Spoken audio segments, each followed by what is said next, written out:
Trojan fans, welcome to another edition of the Peristyle Podcast. I'm your host, Ryan Abraham, joined alongside one of my good friends. Well, he's not really, but whatever. We say that for the show.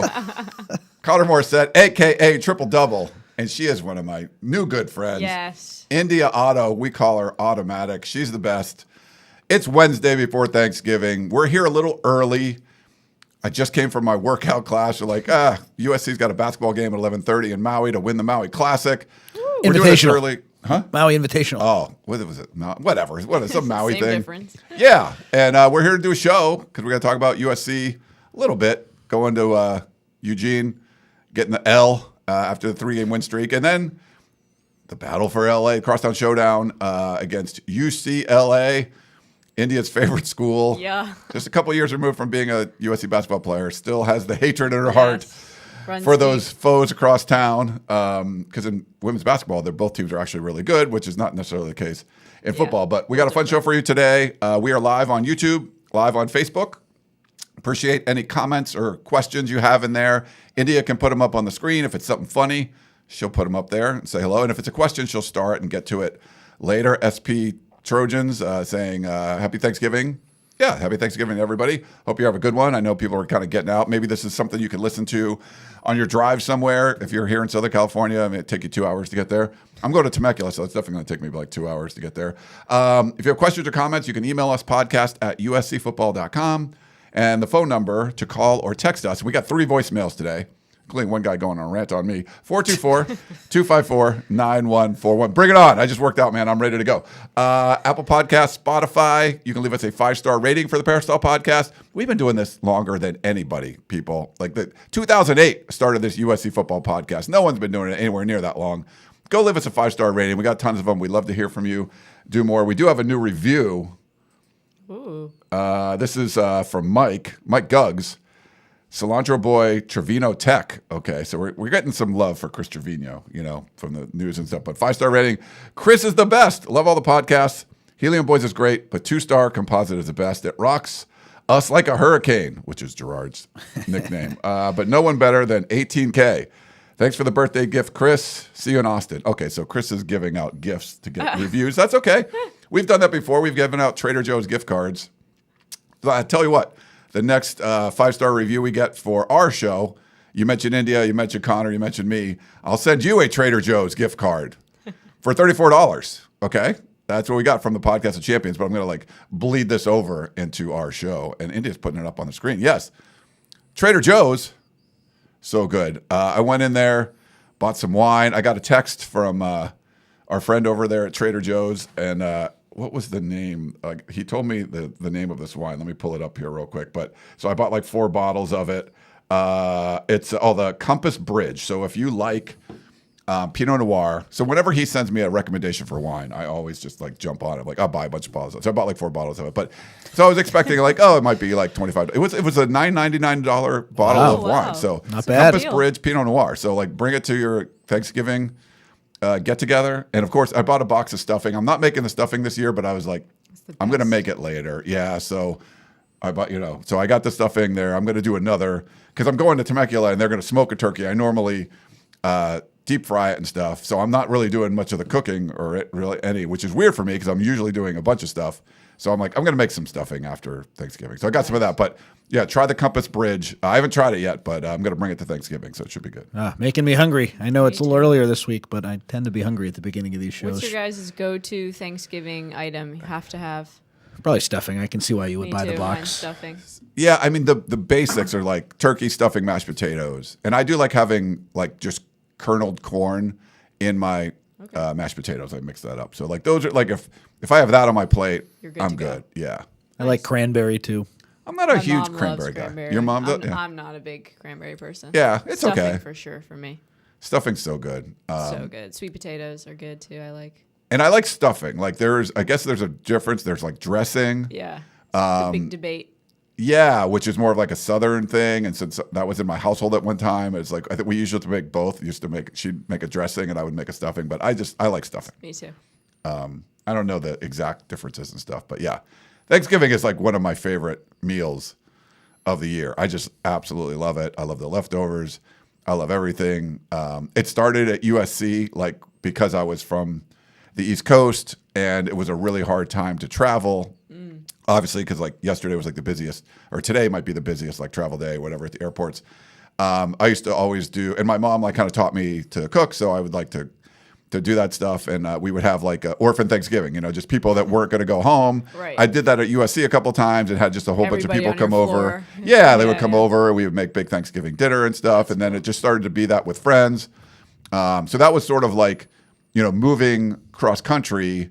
I would fly back for Christmas or whatever, but it became my like West Coast holiday. Like that was like I would host that one. So I wasn't traveling anywhere. I would always stick around. That's awesome. So yeah.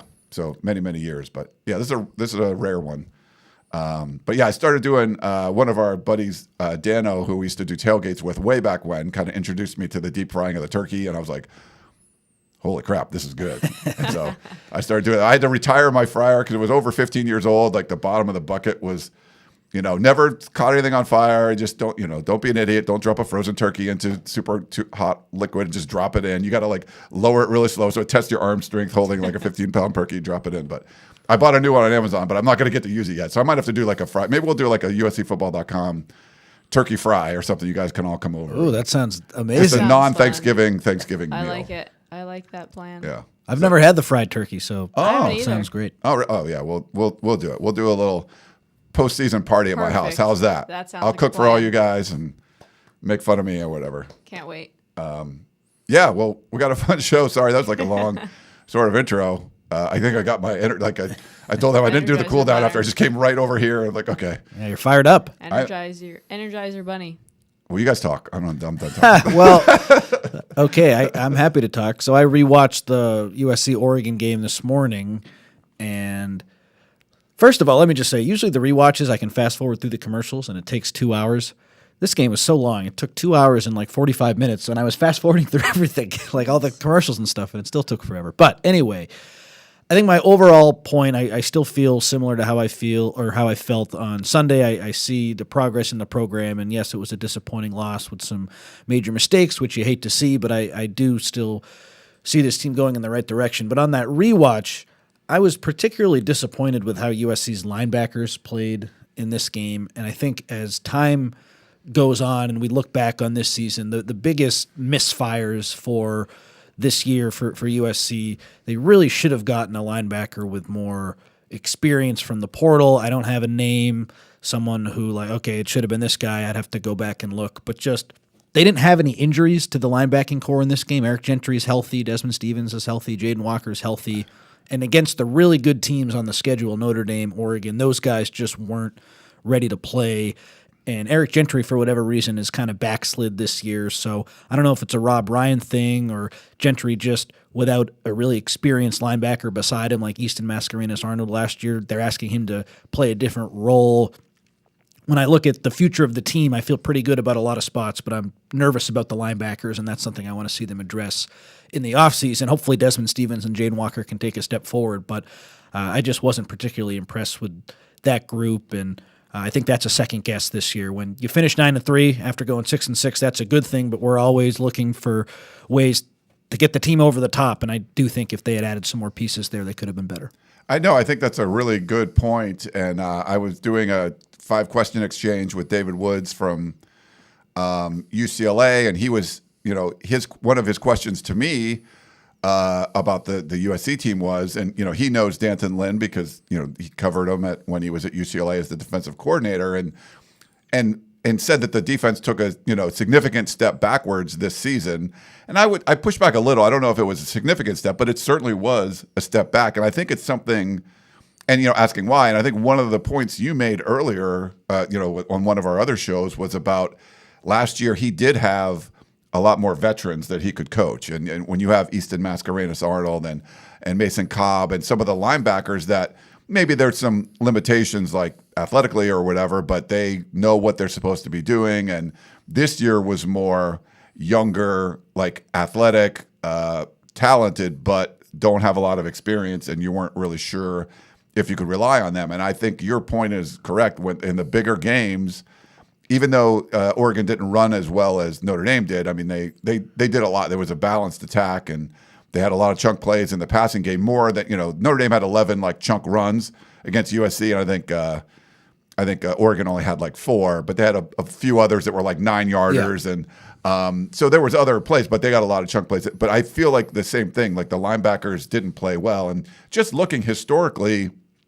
at USC, like that's got to be like the core of your defense all the time. Like they're touching both sides. They need to be just beast, and for years we saw like USC's like safeties leading the team in tackles and things like that. And there was one year, and we go back to this, I've mentioned this before, like last year USC got much better linebacker play. I thought for the first time in a really long time, and I didn't know if it was like the personnel or whatever, but Matt Entz, when we talked to him, I just felt like, okay, that guy gets it. He's going to make this linebacker group perform. He's going to make this a very productive group, and I think he did. And he goes on as the head coach of Fresno State now, and Rob Ryan comes in, and I felt it would be, a similar thing. Like you talk to him, super impressive. He's going to get these young guys to play well, and it just hasn't happened yet.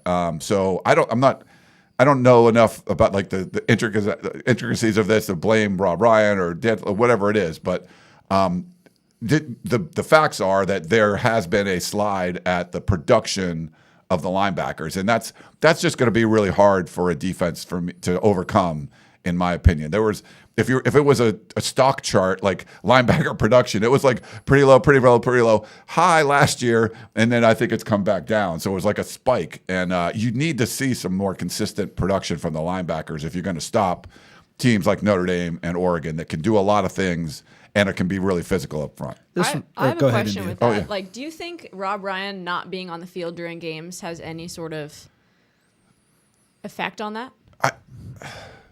I don't think so. No. I kind of do. Like, I don't know. Like, wasn't Entz in the booth last year, right? But Entz is like a professor, and Rob Ryan is like a rah-rah. Yeah, and it's like yeah. I'm not saying that matters, but like if you've been on in competition, like if there's a coach that would be in the press box like watching from above, and that's the person that fires you up, do you want them up there or do you want them like next to you going, yeah, let's go India? Sorry, I didn't mean to like. Okay.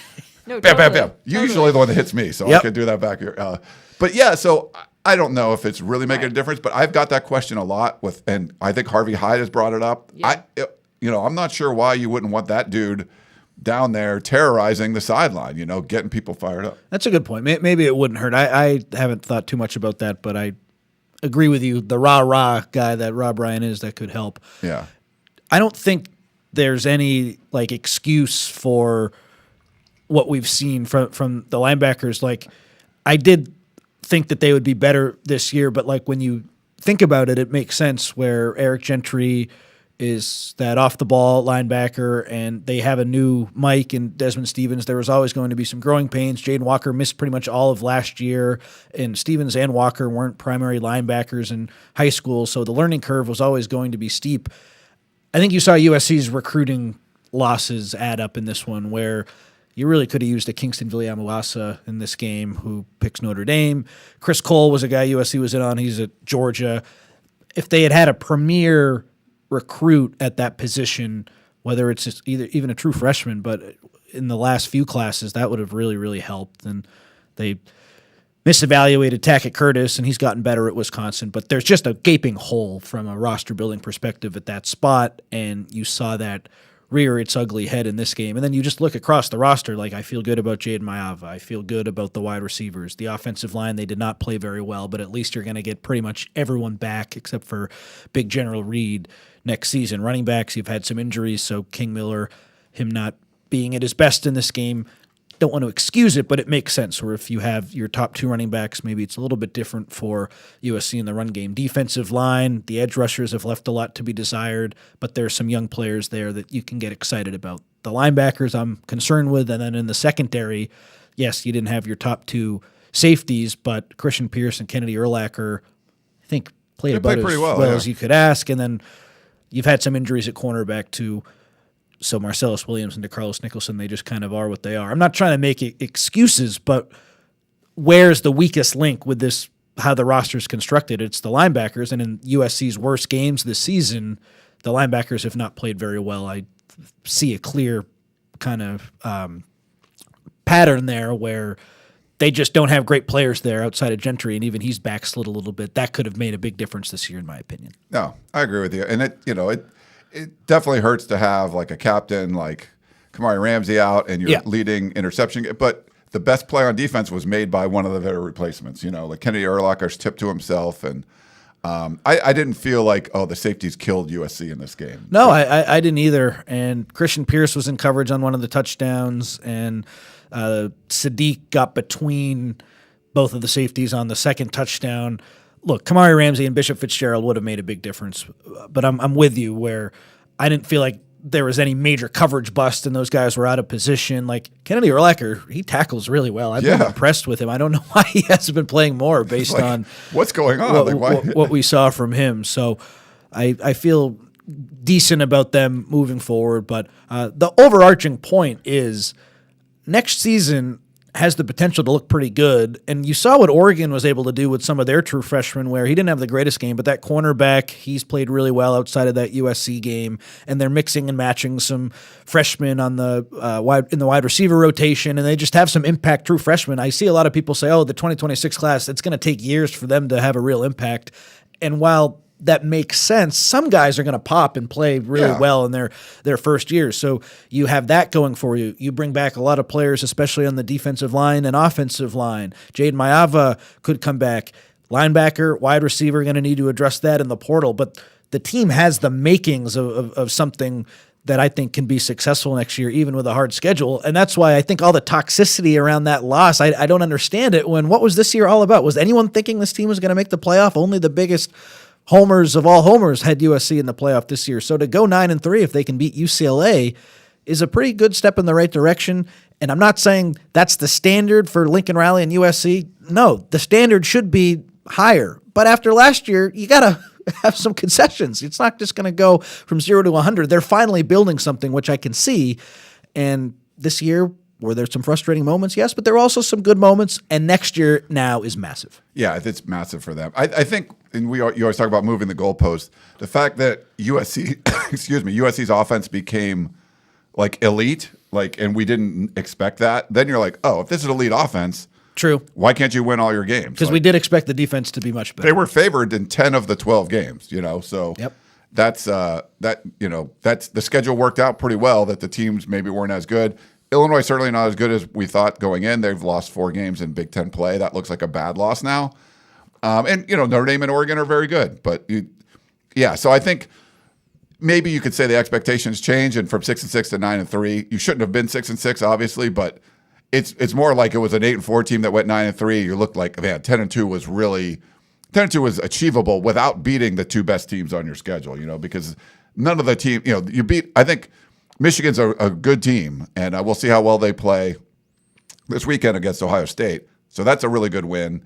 Nebraska hasn't looked that good. Iowa, they just stay with everybody. So the fact that you won a coin flip with them at the end at home, that's good. But the Illinois one is man, you should have had that one back. So that's where, it changed a little bit. The unfortunate reality is if USC goes up against a team with an offense that isn't even elite but is pretty good, they've lost those games this year, and the rest of the offenses they've played just haven't been very good. Yeah. So I get what you're saying, where if at the beginning of the year you told us, okay, the offense would be better, then we would think that they would improve maybe even a little bit more. I just think it's important to try to stay level-headed with it, where so many things we don't expect are going to happen in a given football season. And so taking stock of the preseason predictions, we all thought 8-4 for a reason, and okay, the offense is a little better, the defense is a little worse. It shakes out to 9-3. Realistically, I just don't think they were quite there yet to get to 10-2, and they came very close. So I give them a lot of credit for getting close, and people have been frustrated with some of my takes these last couple of shows. I get it. In year 4, you don't want to be close, you want to be there. At least they're building something, and I can see that. Where the last couple of years, what the hell were they building? I couldn't see anything. Yeah. Well, speaking of teams with bad offenses. Oh, boy. India, your favorite, those crosstown Bruins. Let's go. It runs deep in my blood. I know I'm 2 years removed yes. from this epic rivalry, but I still feel it like I'm gonna play in a game tomorrow versus them. Like it runs so deep. That's good. Wait Yes, for us to destroy them. it's a little different. Notre Dame, it was McKay or whatever. There's no better feeling than beating Notre Dame, and no worse feeling than losing to UCLA. Something along those lines. So UCLA is a team you just don't want to lose to. They don't get as much satisfaction from beating that team. You get a lot of satisfaction from beating Notre Dame. And it doesn't hurt as much when you lose to Notre Dame. So this just hurts a lot to lose to UCLA. So they got to avoid that at all costs. Well, did you watch that game against Washington? I quit in the second half. They got embarrassed. They ran one of the worst fake field goals I've ever seen. You don't see too many of them, but UCLA, they ran an awful one. Their quarterback got hurt. He's the one good player on their team. It's going to be tough sledding for UCLA this week, and I get a lot of messages on the Peristyle. Whenever I start to get too confident, the opposite happens. That's true. UCLA is a walking corpse. Like they stink. They are a zombie program right now, and Fours down. If you're not familiar with UCLA, literally we were on 0-12 watch early in the season. So it was like 2022 Colorado, I think 2018 like Oregon State, like they went 1-11, and then was it 2008? Washington that went 0-12, like those were where we were. Like they got smoked by New Mexico in the Rose Bowl, and then they fire. So Tim Skipper takes over. They get rid of DeShaun Foster, and sometimes you get a little bit of a bounce a little bump from that. They lost to Northwestern on the road, but it was close. And then it was an amazing game. Like the Penn State game, watching that, I forget where I was going. I think I was going to Temecula. Maybe USC was on a bye that weekend. They were. I was at my sister's wedding, so I couldn't watch it. But yeah, just checking that out, and it was like Jerry Neuheisel, gets to call plays for the first time. They do. I think it was a fake punt. They or an onside kick. Like they just blitzkrieged Penn State, who was coming off this heartbreaking loss to Oregon at home. Big whiteout. Everyone was excited. They had the lead late, gave it up. And they come out to the West Coast, to the worst team in the conference by far, and they're number 7 in the country, and UCLA upsets them. Obviously breaks Penn State. James Franklin gets fired. UCLA gets this little bump in the middle of the season, and they beat the crap out of Michigan State. And then they and Maryland they beat by 7. Then they had to go on the road. I think it was Indiana first, and then Indiana just obliterate, they were like, this stops now. No, Indiana just stops now. Yeah, it was like some fancy. They were in some crazy dream, and then Indiana just was like Nightmare on Elm Street. Just woke them up, and they were dead. And then they've just, they think they've been their last 4 losses have been by combined 129 points. So they are like a zombie program right now.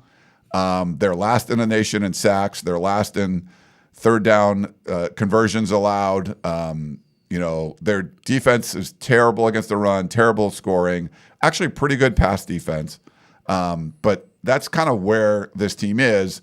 Nico Iamaleava might not play. Heard he's doubtful. That's what I'm hearing. Yeah, so he didn't practice yesterday, and he got a call from UCLA David Woods over there, and it doesn't seem likely.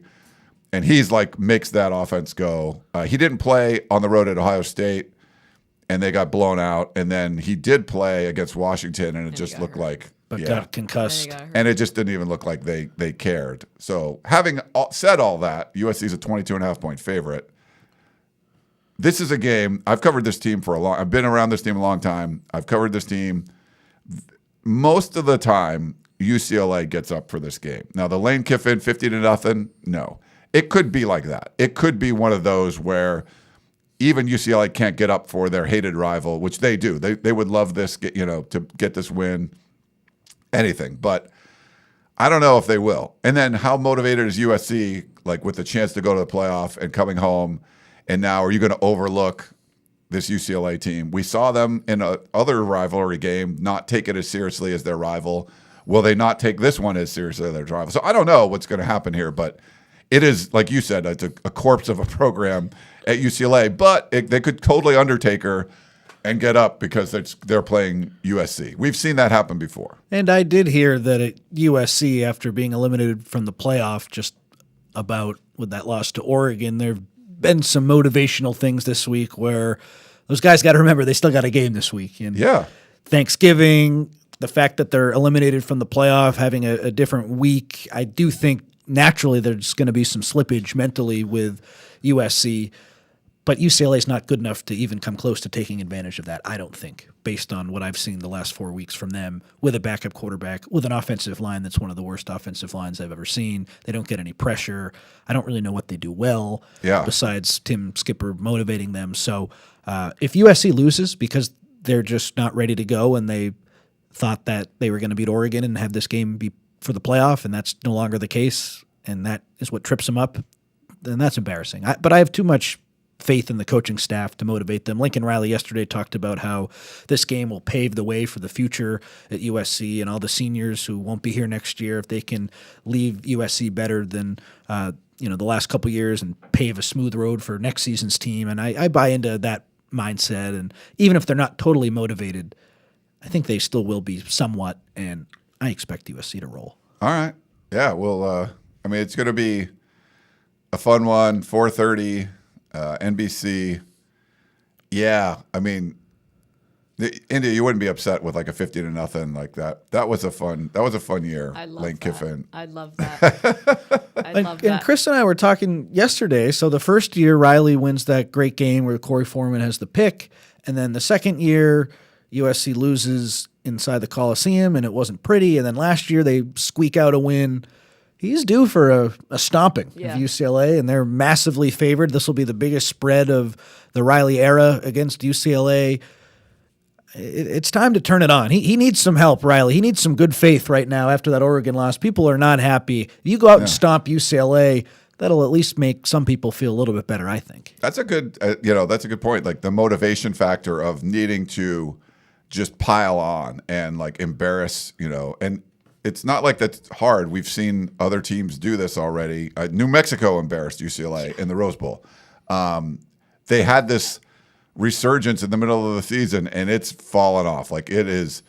Can you get it back? Is there a way to bring some of that magic back? I talked to David Woods a little bit about it, and he said, like Jerry Neuheisel, there were some innovative things, but people have seen film now and they figured it out. Like they tried on 4th and 14, a fake field goal, and it was your backup kicker as a holder blindly flipping it over his head to your starting kicker. Neither one of them are like, it's not like these Australian guys that just, play football or whatever. Like these aren't like the athletes that the other people are. And you want that guy, even if it was a perfect throw to the guy, there was 2 defenders. One of them took it for a touchdown from Washington. Like he was not gaining 14 yards on that play. Like what are you even thinking? It's like you put him in such a bad position. It just seemed really kind of dumb. And and it went for a touchdown for Washington. So. Yes. Like no, but like the fact that they returned it for a touchdown that quickly, like even if the dude caught it, guy was untouched. He was going to get crushed. Like he probably wouldn't have gained a yard. And you're like, well, what is that? Like, like that's 4th and 1 if you're going to have the kicker run for a yard. Like, okay, but 4th and 14, like it has to be wide open, and it was certainly. They should have switched some numbers and had a better athlete back there. Yeah, like put Sam Hewitt or whatever. I don't know. Could Ethan Garbers come back and throw a pass? I'm not sure. Anything like that, but not a lot of sympathy over on USC sidelines for UCLA's struggles. And the last thing you want to do is give them something good to think about the end of their season. Like that, the Penn State win, put a banner up, whatever you want to do, that's fine. UCLA makes fun of USC basketball for putting up banners for silly things. This would be something like, hey, we beat number 7 Penn State. Put a banner up for that. You don't want to give them, and we beat USC at the end of the season and ruined their season. So, and I don't even want to see a close game in the first half, like it's 14-7 or 21-14, like from the get-go.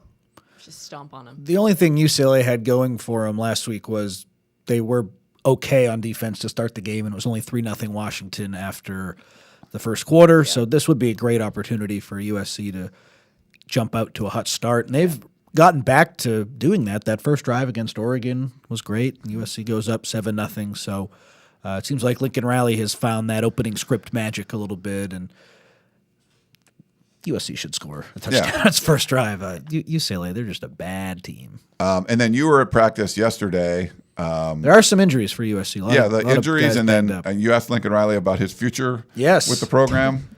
And that went over okay? It didn't get mad at you or anything? No. I didn't call it the dumbest question ever? I think there's just a lot of mutual respect between both sides there. Really? I'm just kidding. Well, I think so, hopefully. But anyway, I just didn't like how after the Northwestern game, Riley was asked about potentially going to Florida, and he just said, "I'm where I need to be." That was the quote.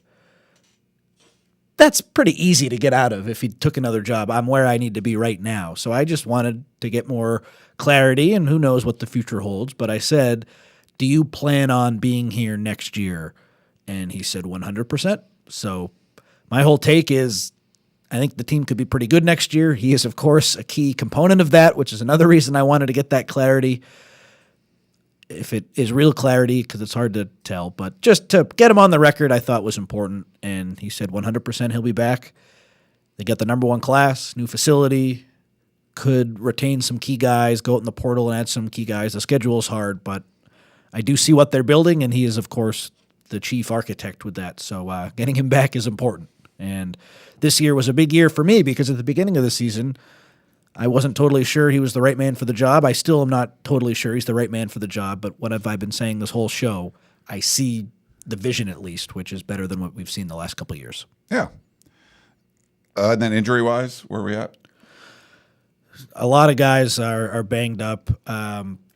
A lot of injuries on the offensive and defensive lines, so we'll try to get some clarification on that. But pretty much lately when we've asked about injuries, Riley's just said, look at the availability report. So I don't expect Killian O'Connor to play, so it'll be another big General Reed game. At center, one of USC's other starters that's not Elijah Page was not out there, so it could be a real makeshift offensive line this week. At least USC has a lot of experienced guys on its offensive line from this year because they've had to mix and match so much. So that's a storyline. A couple guys on the defensive line. Jakeem Stewart usually only practices once every week, and he did not practice yesterday, so we'll see if he's out there. But they're a little injured. The key guys, though, Jaden Mayava, Jacoby Lane, Tanuk Hines, Makai Levin. Who needs offensive line? You got all those guys. I'm kidding. Yeah. But they're all good. King Miller's good. Wayman Jordan participated, it looked like. I don't know to what degree. Maybe he plays a little bit. That would surprise me, but at least he was out there and came off the field looking kind of sweaty in pads, so that's something. The point is, I don't think there are enough injuries to where I'm nervous about the outcome of the game. Okay. We'll see what happens there. I have an idea. We don't really need to talk about UCLA much more. This is sort of our Peristyle Podcast / Tunnel Vision. Yes. Because we're not going to do a show Thursday night on Thanksgiving. Someone in the chat wanted to know if we're going to do live calls. We have 3 voicemails to get to and an email, but we could take some live calls too if you want to do that. So maybe let's take a quick break. Let's do it. We'll come back, and I'll set up the live calls while you're gone. Back in a minute, everybody.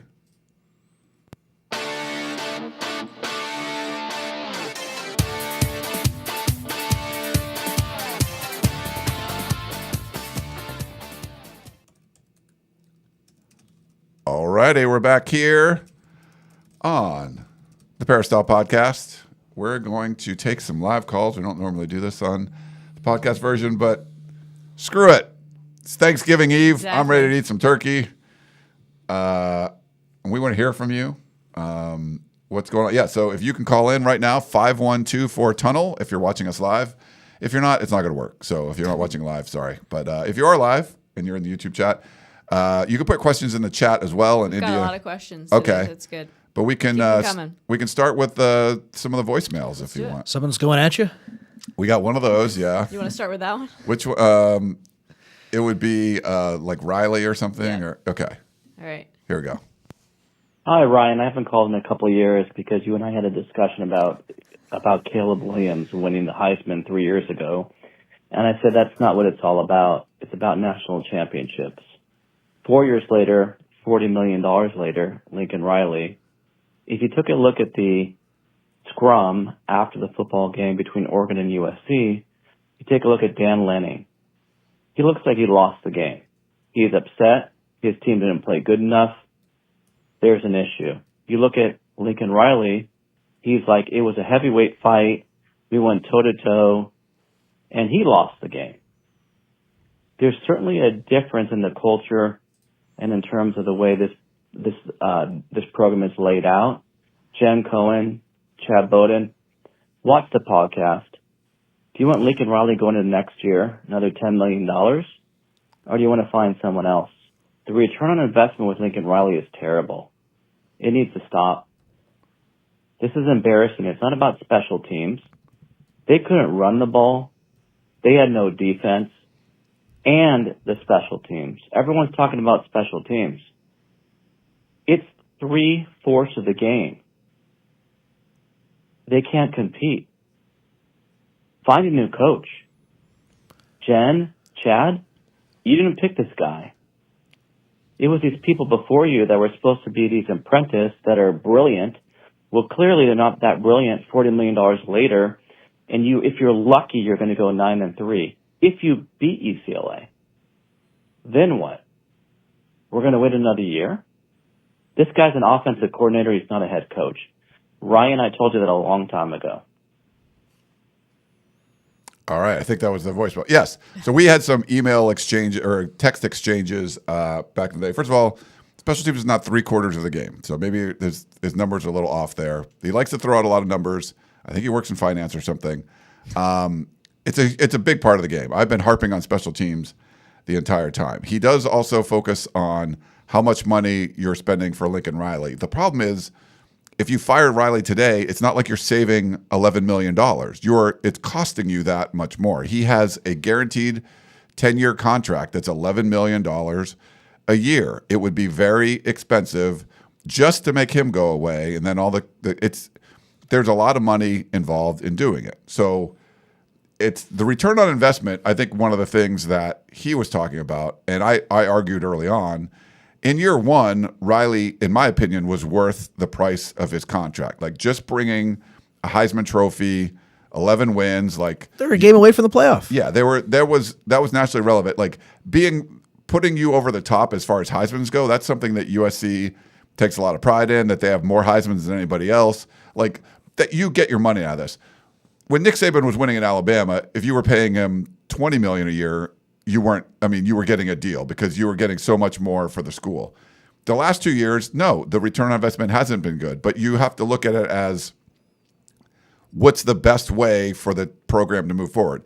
The caller, I don't think he left his name, like just hates Lincoln Riley. And you can say that that's fine, but the process to hire Riley made sense to me at the time because you had not hired a proven college winning coach for 100 years, since Howard Jones in 1922 or 3 or whatever it was. That's the last time you hired someone that was a sitting college head coach who had won. He had won a national championship, like at Yale or whatever.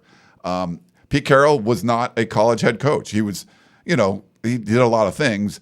John Robinson, the same thing. John McKay, like their assistants, like they worked out. They were great. But this was the first time USC took a big swing. Now, at the time, we didn't realize how terrible the contract was for USC and really leaning towards Lincoln Riley. And the decision they made at the time was, we need to make this hire. We're going to do whatever we can to get it. And we've seen so many schools do that. And then the Jimbo Fishers of the world are walking away with tens of millions of dollars in their pocket for not working. And that would be the case if you fired Riley tomorrow. So I think I trust Jen Cohen and what their thought process is. I don't know exactly what it is, but I think there's no reason to not go into next season, and that's like a boomer. But that's it. Like if they win, you're gonna keep them around, and if they lose, you're gonna move on. I think that's just the simple way that this is going to go. But like return on investment, you're not saving $10 million by getting rid of him. It's costing you that much money because you're paying a guy to not work anymore. So I think he was just one that the exchanges was just like some of those people that just don't like him and need to fire him right now. And it's like, okay, that you're not looking at the big picture of what this would be. I'm not saying he's the greatest head coach. I think the criticism of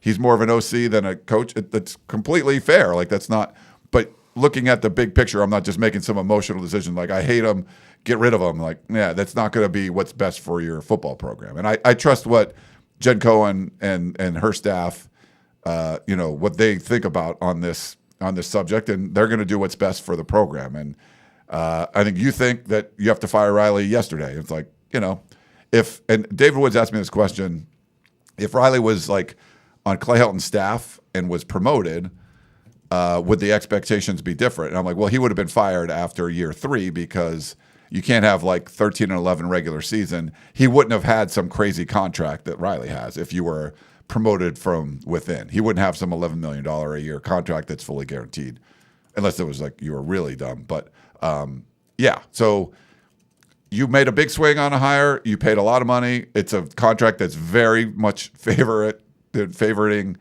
the coach and not the school. So there's limitations of what you can do. And if you don't like him, whatever. But there's a real opportunity for him to win a ton of games. I think there's, like Connor said, there's progress this year that just beating Michigan and beating Iowa and beating Nebraska, you would have lost all those games last year for whatever reason. You shouldn't have, but you would have, and now you're not. The next step is, could you beat an Oregon or a Notre Dame? And we'll see. They'll have a lot of opportunities to do that next year because you got some big teams on your schedule. And if you end up losing all those games, that's just not going to be good enough. And my guess is they would make a move at that point. I don't agree with the fact that the caller said they haven't been competitive. They were a missed field goal away from beating Illinois. I know it's Illinois, but that's just the way it went. And then took a third quarter lead on Notre Dame, and we're within a score twice in the second half against Oregon. It's not the standard that Pete Carroll laid and McKay and Robinson. I understand that. You'd want to be better than 9-3. But to say they haven't been competitive in games this year is wrong. And I don't know why people can't admit that. You can hate Lincoln Riley, think he's not the right guy for the job, but you can't say they weren't competitive in every game this season. Yeah. And last year they were competitive in every game too, but they went 6-6. That's a problem. They have like the number one offense. Like there's a lot of good things that are there, but I don't know why the hatred has gone even further. Like, what was the best case scenario for this season? It was to go to Oregon with a chance to make the playoff and probably lose, and that's what happened. Yeah. So it just frustrates me. Like, what did you think this year was going to bring? And you're locked into this contract. Firing him doesn't make sense financially. So the only thing that would have been good is if they make some progress, and they've made some progress. Yeah, and we'll see. I think we've said this a million times. Like, they fixed everything around Lincoln Riley. Like, there was all kinds of changes. The personnel department, strength and conditioning. There might, we'll see if there's some more coaching changes going forward. But it would be nice to make a special teams change. Yeah, I think when you go back to every big loss that they've had, you can pretty much point to a special teams mistake where the Mario Williams play in the Cotton Bowl, the 2 returns this year, in addition to the leaping penalty against Oregon, but the Notre Dame return as well. Last year against Maryland, getting a field goal blocked. You look at the premier teams in college football, they make some special teams mistakes, but USC has consistently screwed up that spot. And when Jen Cohen talks about like what she can do to influence the program because Lincoln Riley is in this tough spot where you owe him a lot of money, you can't make a head coaching change, that's a lever she can pull, I think, and get a new special teams coach in here. And after that Oregon game, look, you never want to come out and say this guy deserves to lose his job, but we've seen too many mistakes. No, that was inexcusable what happened there. So there's like you said, maybe that's a lever that you can pull, but you got the and number they should one, pull it. Yeah, the number one class is coming in, and it's building. I think everyone felt that 2026 was the year you're building towards. The schedule's really tough, and I think especially if you're a Lincoln Riley hater, I would not go into 2026 going, "Oh my God, this is the worst thing," because no, this is the best case for you, because if Lincoln Riley doesn't have his shit together, which I'll just put it that way, they're going to lose games because the schedule's really tough. So if they win a bunch of games, that means he probably has his shit together because you're beating really good teams. So it's pretty much laid out for you that. And maybe you just want to be right more than anything that he sucks. Well, if he wins a bunch of games next year, then that would go against your theory that he sucks. So do you want the team to win or do you want to be right? And I think a lot of people actually just want to be right about him, which is unfortunate. Whatever, you're a fan of the team. But I think it's laid out perfectly for you. So just enjoy it. Be like, hey, man, if USC goes out against a really tough schedule and goes 10-2 and makes the college football playoff for the very first time, they got the personnel stuff right. They got the discipline right, whatever it is, special teams, everything. And they made the playoff against a very, very tough schedule. And if they don't, they're probably going to make a change and you get what you want. So I think either way, you win. So this would be one, just put your head back, just sit back and relax and watch what happens next year. And you'll get something good is going to happen to you. You'll be right and they fire Lincoln Riley, or you're wrong, God forbid, and they go to the college football playoff. Last thing I'll say, we can acknowledge that there's progress and still have next year be a make or break season. Yes. 100%. And I think that's where we're both at. Yeah. Two things can be true at once. Should we get to the next voice? Yeah, let's do it. Hey, Peristyle, it's Rick from Vista. I have a couple questions, if I remember them. Anyways, first question is, I would have to say that it appears Oregon's roster is a better, deeper roster than ours. And the reason why I say that is because they obviously won the game, but, I'm kind of curious about the coaching because we're supposed to have these awesome coaches. Why couldn't they make the right changes in the game to stop Oregon? I mean, if they're that good and if our roster is comparable, then it should just be about moving the X's and the O's. Therefore, with the type of coaches we have, we should be able to outsmart them, and we're not. So I'd just like your thoughts on that. Secondly, everybody's talking about how, well, next year is going to be, if Maeva comes back, obviously we'll be in a better position, but, that's a murderer's row next year. Granted, 4 of those high-profile teams are coming into the Coliseum, but, if you're telling me we're going to go 3-1 or 4-0, I don't know if that's going to be possible. I still just don't know if our roster is where it needs to be. Offensively, I think the coach has shown that, he obviously can get it done, but defensively, I think the jury's still out. So I'd like to know your thoughts on that, and I'm really worried about next year. And then finally, well, here's the third question. Finally, to Nick Hines. I mean, dude, is that guy the next, is he the next Makai Lemon? He sure played an unbelievable game.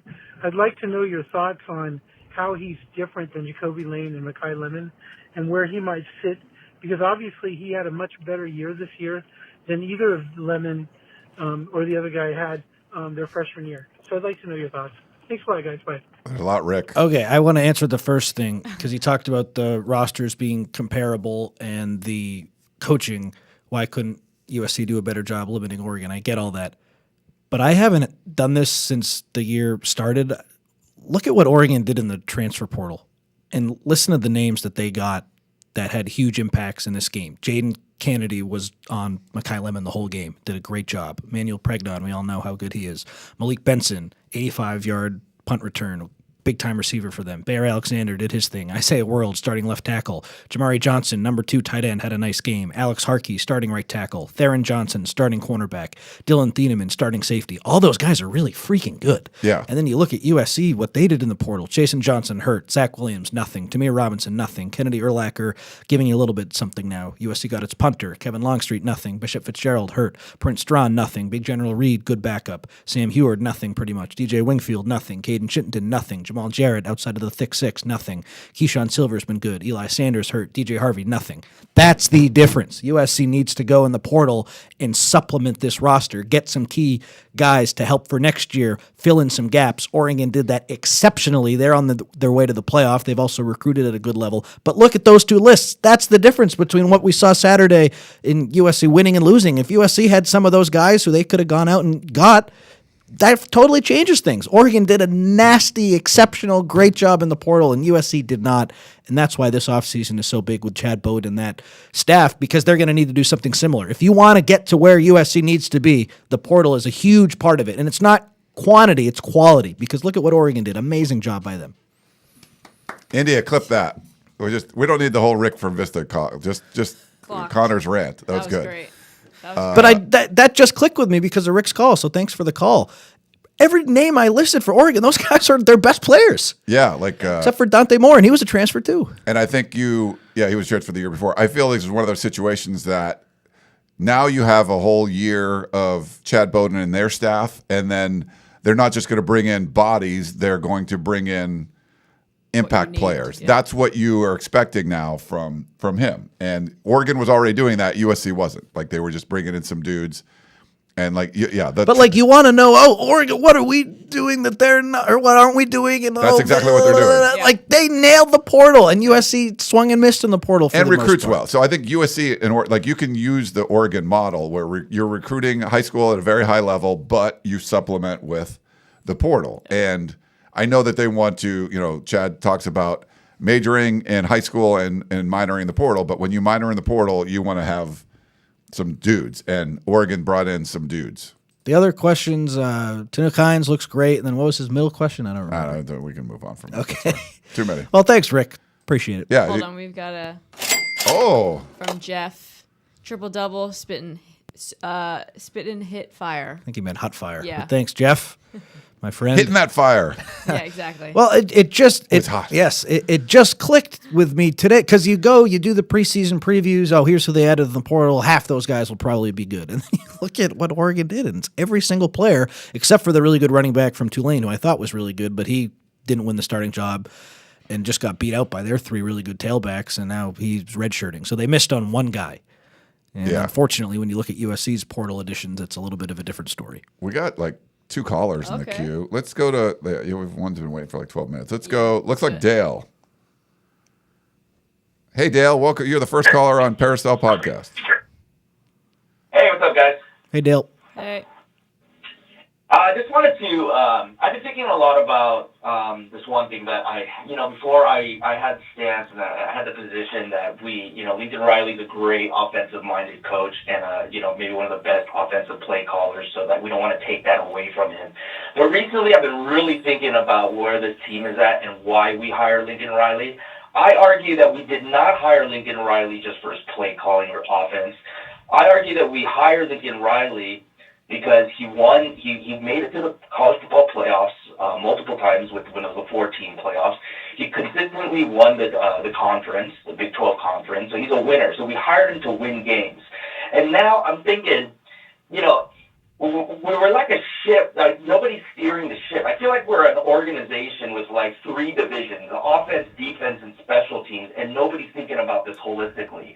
So like, just real quick, like if we take away his play calling duties and he acts as a CEO, I think he has more time to dedicate for the other parts of the game. We don't lose the developer of quarterbacks, but we do a little bit better on defense. If we did a little bit better on defense, we beat Illinois. We're in the playoffs. If we did a little bit better on clock management, we beat Illinois. We make the playoffs. If we did a little bit better or a lot better on special teams, we had a chance to beat Oregon. So I think, him, and then also taking accountability of the coaches. If he had time to really do objective assessments, maybe we're not stuck with Grinch, for those many years. So I just think we need to have somebody. I think that's the next step, somebody to really think about this holistically. Just wondering what you guys thought about that. Thanks a lot for taking my call. Fight on. Thanks, Dale. I appreciate it. And you're not alone in that thought. I heard Urban Meyer was on with Colin Cowherd yesterday talking about that fact. Coach Harvey Hyde has talked about it on my show a lot. We've seen Ryan Day give up offensive play calling, and they end up winning a national championship. But you got guys like Steve Sarkisian and Lane Kiffin that I don't see them ever giving it up. I think it's one of those things that's the Identity. Yeah, it's really his identity is calling the offense. And I think if you're going to do that, then all those other aspects that you mentioned, Dale, like you need great people around you to be running that stuff. If it's special teams or certainly on the defensive side, they tried to hire a lot of great coaches on that side to run things, clock management, all of it. Yeah, I get it, and maybe that's a lever that the AD could pull. But I think in this case, like that's if you're going to take away play calling, like he's probably looking to leave at that point. So it would be right. Like I think that would be Looking to leave. he would just leave. He'd leave. Yeah, I think that's got to be. And Jen doesn't have that power. Yeah, I don't.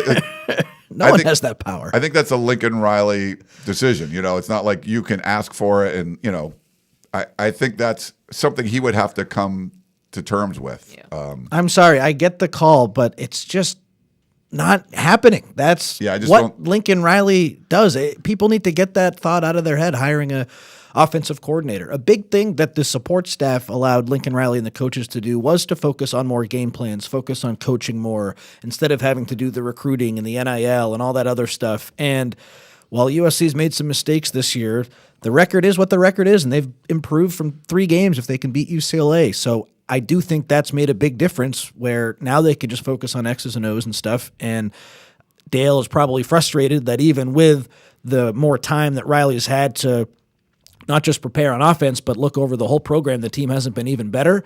But he's not going to give up or have the offensive play calling taken away from him. It's the secret sauce. It is the reason he was hired here. Yes, winning was the ideal thing, but you hire every coach to win. Why did you hire Lincoln Riley? You hired him for his genius offensive play calling. Yeah. And this year, outside of the Notre Dame game, he's been pretty good. Yeah, he's been really good. We have a Oh, thank you. Alan in St. Louis. Someone send triple doubles rant to the UC pension system. Time to invest in Connor Morrissette industry. Yeah, that's right. Yes, that sounds awesome. They just have all this money. They're begging people to give it away, right? They got, I guess the pension that's like $200 billion. Like, it's amazing. I'll take 0.0001% and I'll still probably be good. Yeah. Thanks, good stuff Alan. there, but we appreciate that. Let's do the other voicemail. We still have Let's 2 do more it. calls in the queue, but we'll try to get through the. Hey, Ryan. Jakeem Stewart didn't play that much this season as far as starting and a lot of time on field because he's a freshman. We cannot rely on this freshman class, no matter how good they are, on the lines of scrimmage. We're going to have to pay money to steal starters. That's where the transfer portal can really help.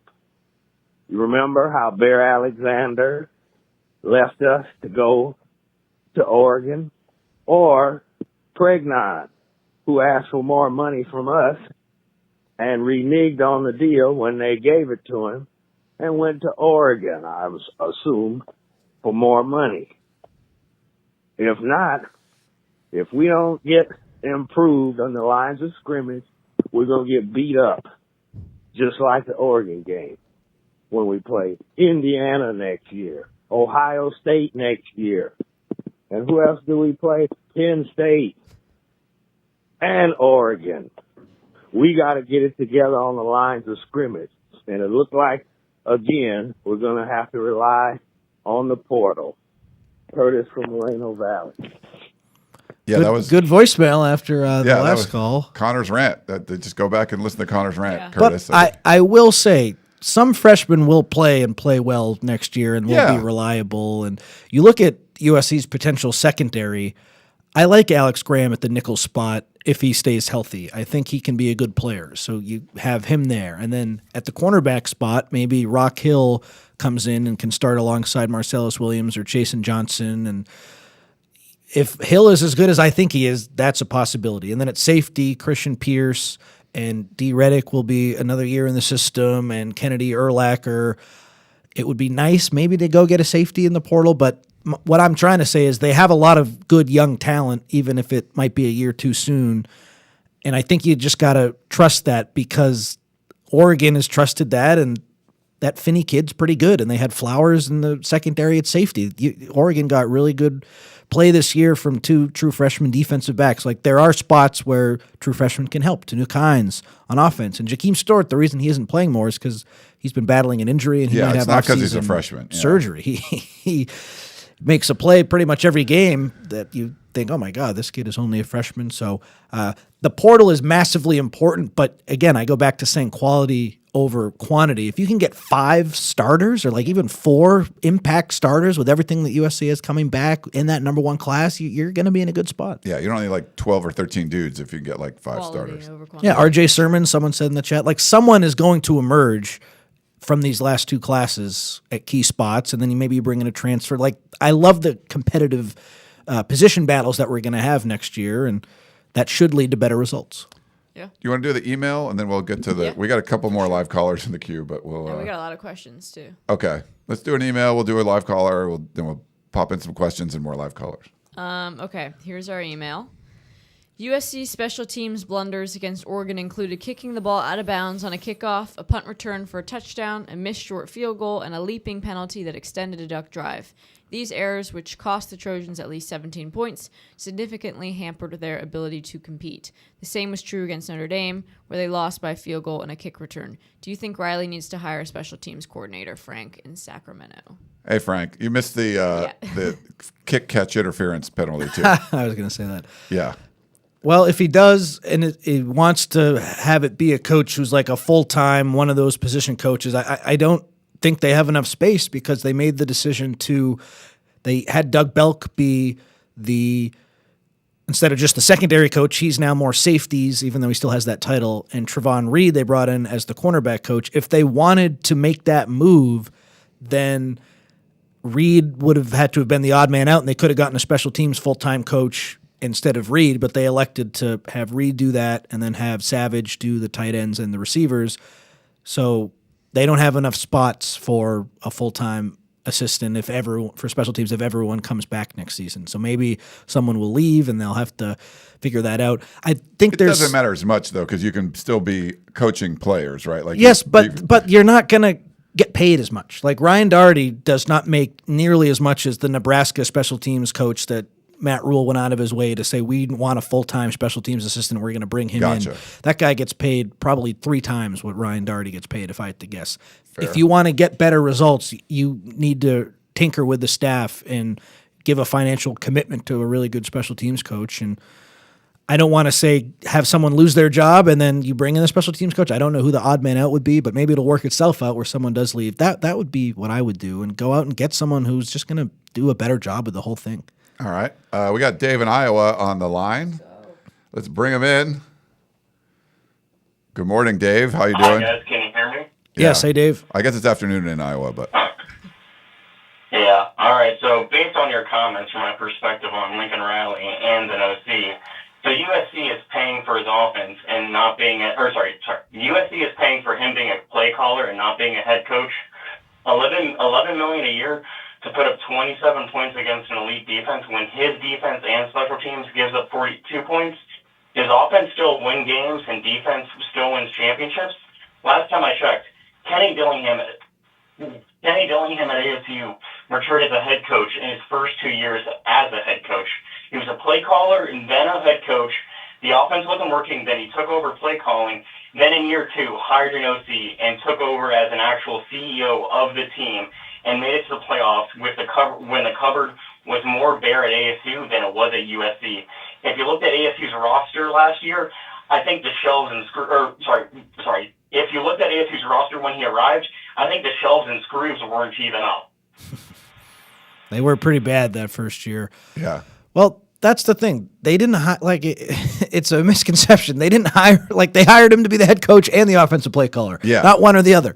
But that's the reason, what there's set certain him apart from other it's coaches. we could call automatic for a lot of reasons, but it's because she drains threes. Like that's why and you can't take that out. It's like, oh, hey, we're gonna need you to be automatic, but just you can't shoot threes anymore. Right. Like that's.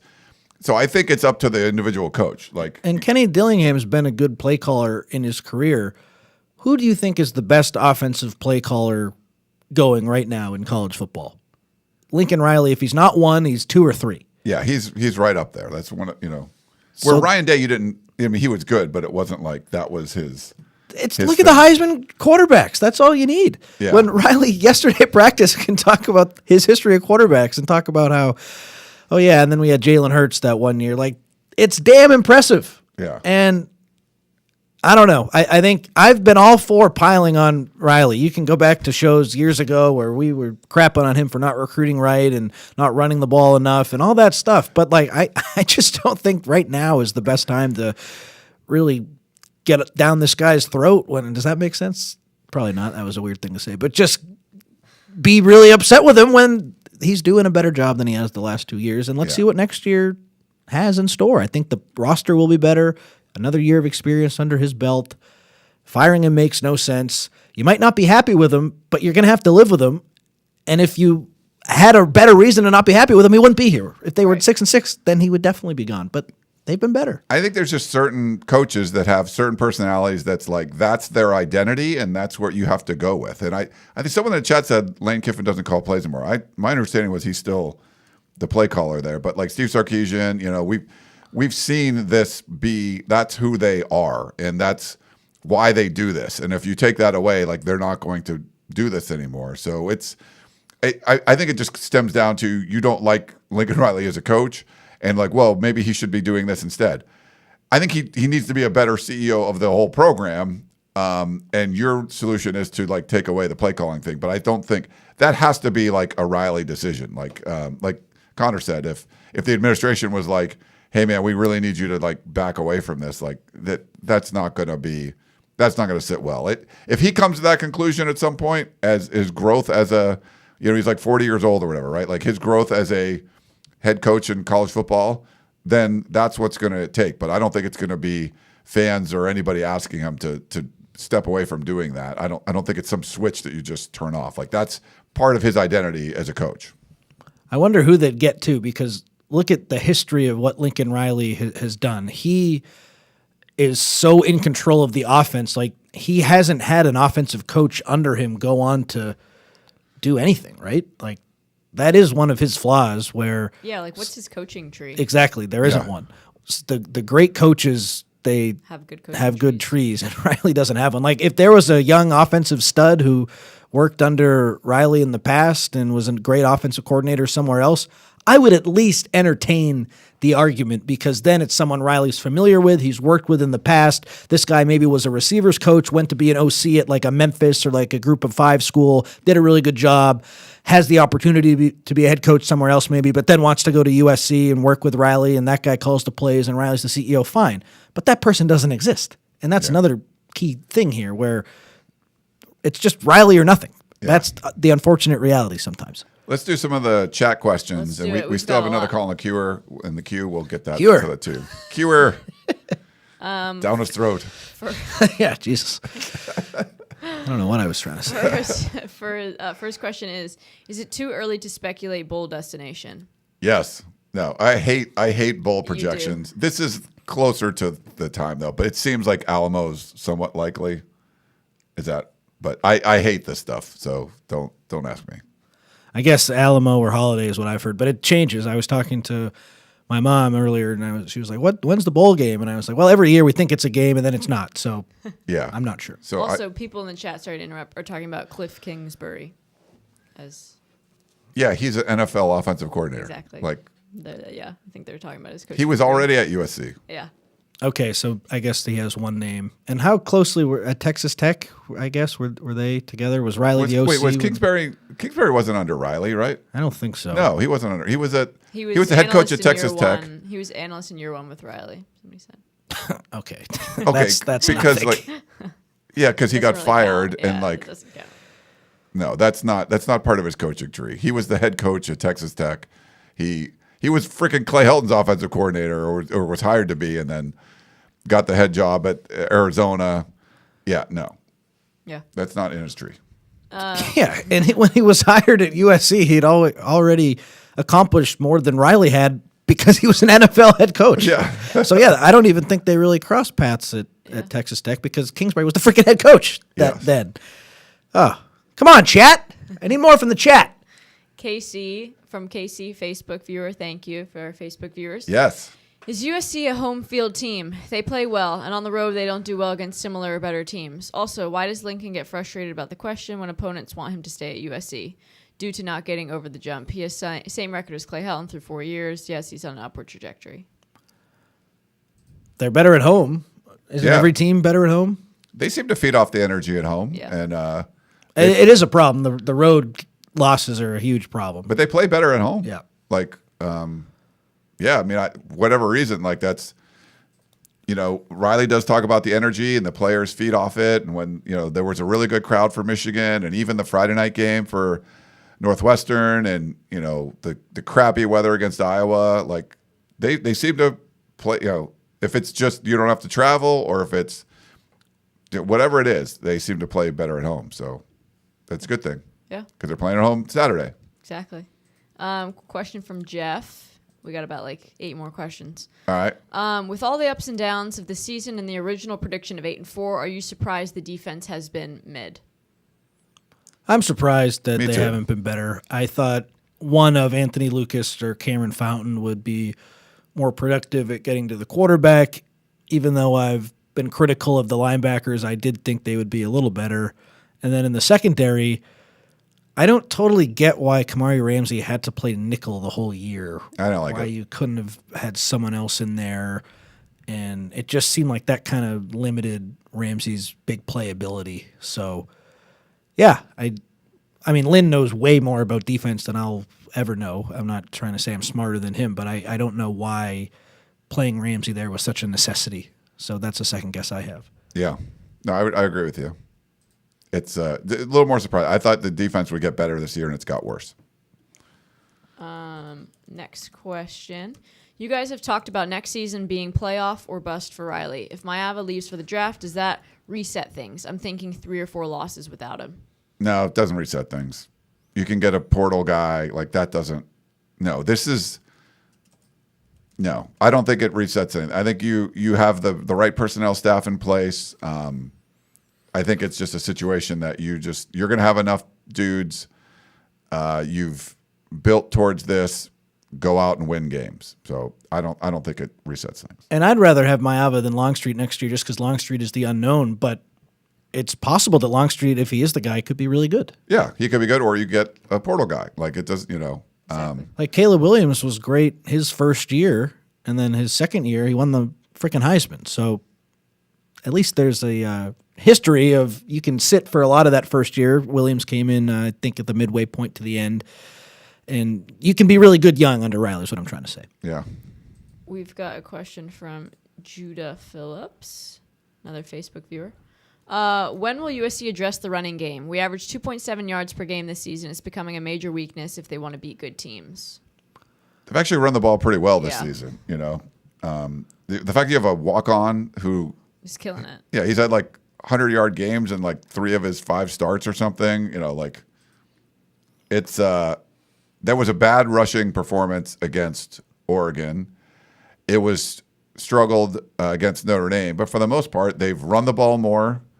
They've been more effective running the ball. They've had to deal with a lot of offensive line injuries, and they've still been mostly effective running the ball. But you're right, against Oregon, they could not run the football. Early against Notre Dame, they couldn't run the football. They got a little bit going in the second half. But this is not a team that throws the ball 60% of the time. They run it more than they throw it, and they've been pretty effective running the football most of the time. Are you looking something up? I'm trying to see the yards per carry stat. That seems low to me, that number in the from the Oregon game, I think he's talking about. from the Oregon game. They're 1.9 yards per carry. So Yeah, no, that's not. They're not 2.7 on the season. no, way. they're better that's than that. I would say this too, just in defense of the running game. Even if Killian O'Connor had played the whole game, I don't know how great it would have been. But if you go back and look at the splits, USC was at its best running the ball when O'Connor was out there in the first half, or in the first quarter, excuse me, and then the second quarter, third quarter, fourth quarter, they were bad. You lose your starting center, even though Reed has a lot of experience. That is a big negative impact on the running game, and that is part of the story for Saturday. Again, I don't know how big of a difference it would have made, but they were at 2.9 yards per carry, I think, in the first quarter, which it's not great, but it's okay. And then the rest of the way, they were god-awful. And I do think there is a direct correlation between O'Connor going out, Reed coming in, the rushing offense not doing as well. But remember, too, no Wayman Jordan, no Eli Sanders, no Elijah Page. Killian O'Connor gets hurt. Tobias Raymond is playing a different spot. It sucks that they had a really shitty time running the ball. 1.9 yards per carry, that's not the USC standard. But you need to provide the context of why it was so low as well. USC's 5.31 yards per carry. Which ranks what? They're looks like it's top 35 or something. Okay. They're top third. The first couple games definitely helped those averages. But yeah, 2.7 for the season. That's hold on. Maybe that's the other way. Yeah. Somebody said in the chat, I see 5.3. Yeah, yards per 5.3. average on the season. It's actually that's not bad. It's higher up than I thought. It looks like top 15 or something. So Yeah. Yeah, I mean, the first two games skew it. Yeah. But it's definitely not 2.7. Yes. Perfect. We've got a They got to run better, though. That's for sure. And if they don't next year, huge problem. yeah. Heck Views asks, how long do you think it will take SC to win a big conference championship? Tough question, because you don't even really need to do that. If you can just finish in the top 3 of the league, you're probably getting in to the playoff. I give them a shot next year, an outside chance, better than I've felt in any year going into the Big Ten. But it's hard to predict the future. We have so much riding on next season, so I still don't think that they would win it next year, but they have a somewhat of a good chance, right? Maybe good, strong, but they have a chance. Yeah. They should, if it's as good as I think. So If they're better, then they get a lot of those teams at home, so that's nice. You know, I see Washington being good if Jed Fish sticks around. Ohio State is Ohio State. Michigan will be Michigan. Penn State will be in year 1 with a new coach. Indiana will have a new quarterback, but it's hard to bet against Cignetti right now. In terms of who's bringing back the most production, who had a good year, USC's right in the mix there. yeah. Let's jump to our call and we'll Yep. get to questions. You can like reset and look at some different questions. We Yep. got Mitch, our buddy from New Jersey. Mitch, you there? Maybe we had him wait for too long. He was on hold for 21 minutes, I think. Mitch, are you there? It's not muted, India, right? No, All right. I don't think. Oh, there he is. It was muted. Mitch, was you're muted, here. sorry. Sorry. All right. Well, happy Thanksgiving to you and your families. Thank you too. Thank you for taking my call. We got to win Saturday. I don't see why not. They're interim coach, but that's up to me. I'm not worried about Saturday. We know. I read that Lemon. He said he's gonna be a superstar, so he's definitely going. I think Lane's gonna follow him too. Do we have enough youth? Do we have enough youth to replace him besides Hines? He looks good, but I think we need another wide receiver too, freshman, play him. And if Deuce Robinson wants to come back, let's welcome him with open arms, please. Thanks for taking my call. Talk to you guys next time. All Thanks, right. Mitch. Mitch loves Zeus Robinson coming back. Happy he does. Thanksgiving, Mitch. The bottom line is, though, Tinook Hines will be back and will be really good. I like some of the receivers in the freshman class. If someone can come in and fill that Tinook Hines role, that would be huge. Jacoby Lane comes back, amazing. Chris seems to think he's not. So if you lose Lemon and Lane, you want to shell out some of that cash to get a premier player, you got to go get a premier receiver. I think that's probably the biggest need, the alpha receiver. And I hope that the staff learns from last year when, we don't want to upset the guys we already have. No, you want to upset the guys you already have, and the best players will play, and that's what leads to the best possible outcome. I'm so pissed that they said we don't need a defensive end. Oh, yeah? You don't need a defensive end? How'd you like getting 5 pressures against Oregon? You need the best possible players. Don't be afraid of pissing people off. Those people are the wrong people if they're going to get pissed off and leave anyway. Or They're it'll not get long them- for competition. Or it'll get them better, Exactly. and then you compete. Yeah. Get the best possible players you can get, All right. Nailed it. right? Nailed it. I'll let Automatic and Connor do that one. That's good. It's true though. Bring back competition. Yes. Alan in St. Louis. I'm guessing we have a better team next year. Still go 9-3 because of the schedule, and Riley gets poached by Baylor. Is Dillingham the right psycho to replace him? We need a psycho. Dillingham might go somewhere this year. He also- said he was coming back to ASU, but can you did he? believe anything they say? No, you can't. And he is a psycho. I like him as a psycho. He's a great psycho. You kind of need a psycho, I think. Yeah. You know, Oregon's got theirs in Dan Lanning. Dillingham, I think, with the resources USC has, would be good at USC. I'm a Dillingham guy. I know he can be controversial with some fans, like, he's not good enough for USC. I really like his approach. I think he's a down to earth, honest guy. I find him very refreshing. But if they do have to get someone else, let's cross that bridge when we get to it. Yeah, Exactly. that's far away. Like literally, Dillingham could go. He could be the Auburn head coach or something, right? You know, it's like who knows? Like, who knows? Like what's going on? So yes, we're not there yet, people. We've got a question. But I do like him. Looking at the 2026 schedule, who's going to be the third non-conference game aside from Fresno State and ND? Well, first they got to lock down Yeah, ND Notre Dame, too, exactly. but they'll find 2 scrub teams if they lose both of those games. Not sure. The Missouri State game came together very late. Yeah, I think that one. I don't know. So- I haven't looked and seen, but We don't know, to answer the question. yeah. Question from Jeff was not here. How much program building do you have to do when you bring an entire starting roster? It worked for Signetti.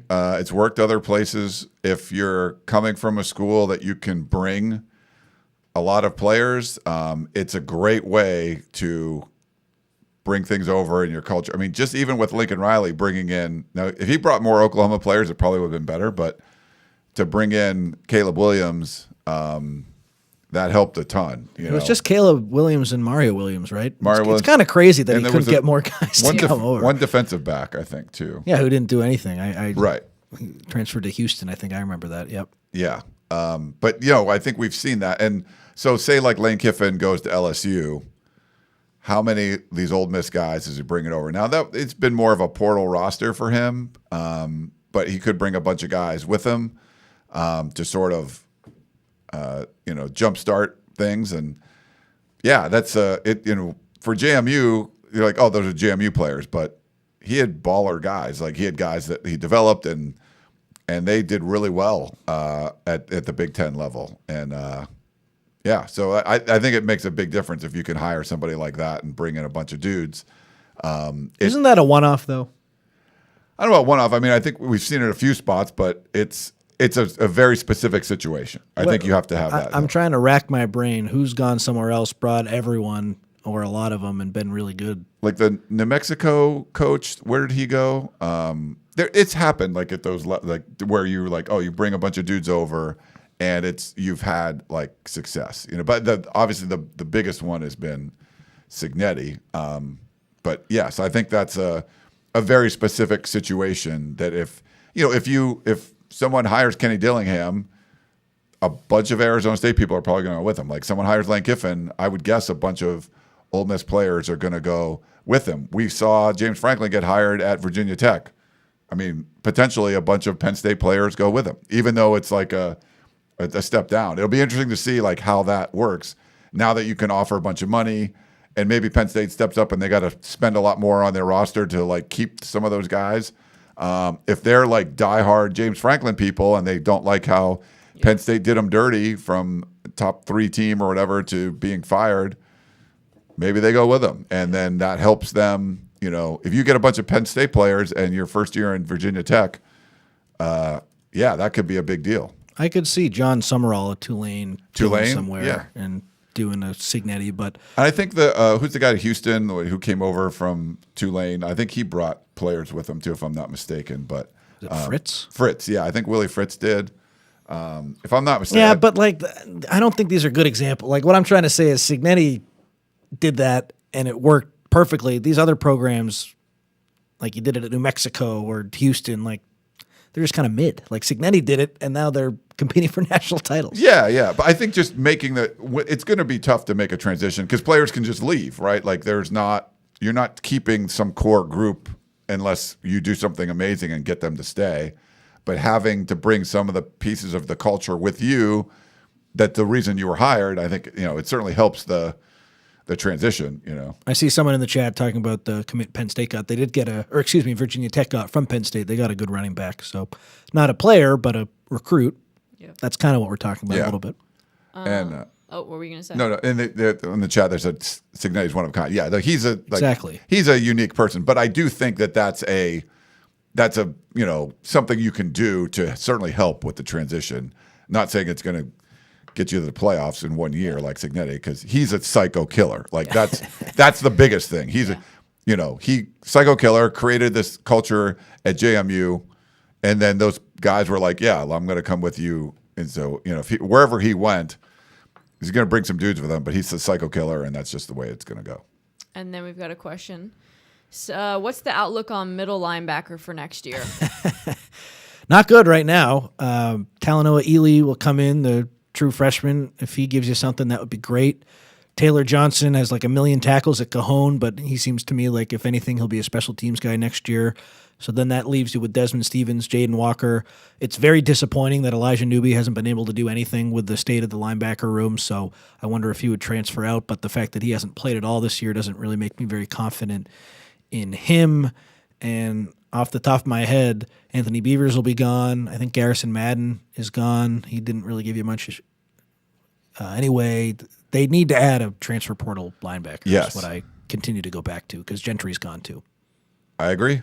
There you go. And then this isn't a question, but it was a comment that made me laugh. Somebody said, I was today years old when I realized India and Riley are different people. So that made me laugh. Wait, what? Yeah, look, I'll put it up. Hold on. Today years old?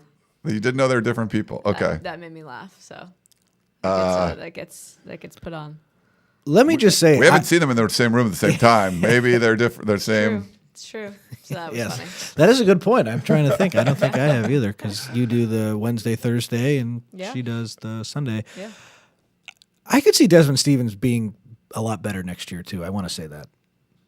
Yeah. Do you feel I the think they same need way? to. They need him to Yeah. be. I think you need production from that group, and if he's going to be your returning starter, number one guy in the middle, like it's got to be better. Like there have been some good games, And some guys just kind of tread water and never take that step. Yeah. I have an inkling he might be someone who can take that step.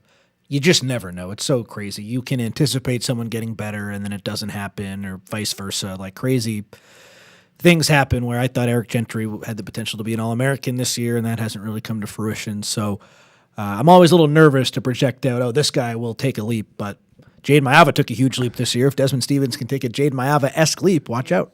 Would you try to get more than one linebacker in the portal? Or Oh, I forgot about Tamir Robinson, too. But he didn't really do anything. Would I try to get more than one? No, I think they have enough bodies with Jaden Walker, Robinson, and Stevens and Ely. Like, I would just get one sure thing where you are coming here to play a lot and that you're the guy. And again, if the guys in the room don't like it, well, they should have played better. Yeah. Yeah. You bring a tackling machine in from somewhere else, and they've done that a couple times before, and it worked pretty well.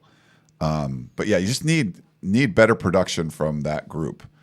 And Lynn, if he's here, he is so much better with the experienced guys. Like another story to this season, why the defense has struggled. I think Lynn's had a hard time getting through to some of the young players. You look at the defenses that he's had in his career that have been good, especially at UCLA. It's all older experienced players.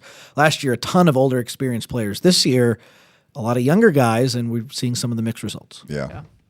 That's it. That's all the questions. Sweet. Well, Happy Thanksgiving. Happy Thanksgiving. Yeah, it's going to be an awesome weekend of football and eating and everything. Yeah, we're looking forward to it. I hope you guys are going to come out to the Coliseum, Yep. check out USC, UCLA. It's a big one. Will it be a zombie Bruin team where they wake up Undertaker style and give USC some sort of run? Will USC be sleepwalking through the game? Hope not. Who knows? Will USC give up its sixth straight opening drive touchdown? They better not against the backup you imagine, quarterback if That would Mayava doesn't, or Mayava doesn't play. Yeah. I don't know. We'll see. Yes. This should be a blowout win. We have it. We could do. Should we do predictions? Oh yeah, we should. Oh, yeah. Since we're not doing tunnel vision. Let's do it. You guys gonna go first? The spread's 22, and so this is picking at the spread. So we're not.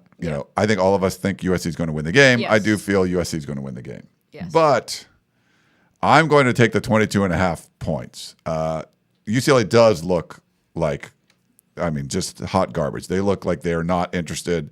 They haven't been interested the last couple of games, but we've seen them when they were interested actually play pretty well. I've seen too many of these games that UCLA just comes out and plays well out of nowhere. This was their Super Bowl, whatever. And yeah, so I think They have so many transfers. Ben Bolts tweeted yesterday, no one understands the significance of the rivalry. I don't know if that holds up this year. that's true. But it's just there's that sort of ethos around the team. Like this is the makeup of what makes this Bruins is like we could stink, but it's great if we can beat USC. I don't think they're going to beat USC, but I think they might keep it closer than 22.5. So I'm going to take the Trojans. I think I gave David a score. I think I said like 36-19 was my score. 36-19. Oof. Yeah. I don't know where you're getting 19 from, but I have USC 49, UCLA 20. So you think they cover? I do, but my picks against the spread have been terrible. So When's the last time that USC scored 40 points in a game? Not in conference play, right? I haven't played a team like this. They played some bad teams. They played Purdue. Michigan State. They got to 45. Okay. I think USC is going to win, obviously. I'm going to say 42-17. I like it. So they're going to cover. All right. Uh-oh. India and I are on the wrong side because we both stink. No, India got it right last week. Did. Well, you faded yourself. Are you fading yourself again this week, or is this what you actually think? No, she no, thinks I'm not that. fading myself. Yeah. Uh-oh, okay. See, I'm in trouble. Maybe I'll say I'm fading myself then. You can't just say you're fading. No, I'm not fading myself. 42-17, that's pretty good. Like, Yeah. I could see that happening. 100% I could see that happening. Seems my gut is saying doable. USC is going to blow them out. But I've picked so many weird, like whenever I've felt they were going to do that, they don't. So I'm just going to take the 22.5 and weird crap can happen. I don't know. Maybe it rains. I'm not sure, but there's something, that's just a lot of points. they eat a lot of things. And if they don't, if gonna USC rain. covers at 22.5, everyone's happy and everything. Someone was like, Exactly. Ryan must be getting a lot of money because he's happy after a loss. Like, I don't know, like we're covering the team here, guys. I don't And the business is better when they're winning. Yes, no, it hurts when they're losing. Right. But we're here to give you our thoughts on what's going on with things. And we try to be entertaining. So I'm not going to like cry over whatever. We're going to be here, try to entertain you, Yeah. inform you, and let you know everything about this USC football team. By the way, if you're not a subscriber to USCfootball.com, we got a Black Friday sale going on. Yes, what are you doing, India? Automatic, of course. 75% off right now. So go jump in there. It's a ridiculous deal. It's the best one we ever do. Did you have like a cha-ching or something? I know. I was trying to see if there was like a surprise. You could do a one cha-ching. something. Yeah, that's like, you want to save money this time of year. You will be the most informed USC fan if you're a subscriber. Yes. Read the Peristyle, read all of our stuff. You will not be disappointed. Everyone that signs up, they're like, oh my God, this is great. So much good stuff. The War Room every Friday is amazing. Chris's ghost notes of games and practices. And there's just so much detailed analysis. RJ's been doing some really great film studies. Shotgun, the participation chart goes on and on. Connor writes every once in a while. Like, there's good stuff. It's good stuff. My 5 keys we put there behind the paywall. So where you get some in-depth stuff. 5 keys. Have you added 2? I'm sorry. No, my 5 questions. 3 keys. 3 keys. Yeah, that's free for everybody. But the 5 questions, plus I always do a bonus one, is always very informative. You get some inside detail on USC's next opponent. So make sure you go sign up over at USCfootball.com. Perfect. And it looks like the men's basketball team's tipping off, right? Yeah, So I'm perfect going timing. to head to campus and try to watch the second half. You can like listen in the listen car to or it in the something. car, yeah. There you go. But got to keep my eyes on the road. Yeah. Good. Well, you can listen. point. Your ears can stay on the game, and True. your eyes can be on the road. We're not encouraging you, especially right now. I don't know. There might be crazies out on the road Could be. because it's the holiday weekend. Yeah. But we got practice first, baby. Football practice. Yeah, football practice at 1:30. Yep. Nice. All right. Well, I'll let you guys head over there. Happy Thanksgiving, everyone. Happy Thanksgiving. Automatic. Think she's gonna have some sushi or something. Yeah. We got Connor doing his Friendsgiving bro style. I'm going to my cousins in Temecula, do a little smoked turkey. Nice. Should be a lot of fun. But yeah, hope you guys all enjoy the holiday. Enjoy the game. We'll be back. No tunnel vision Thursday night because it's Thanksgiving, but we'll be back Sunday night with everything going on there, and it should be a lot of fun. So for Automatic, Triple Double, I'm the boss man. Hope you guys enjoy.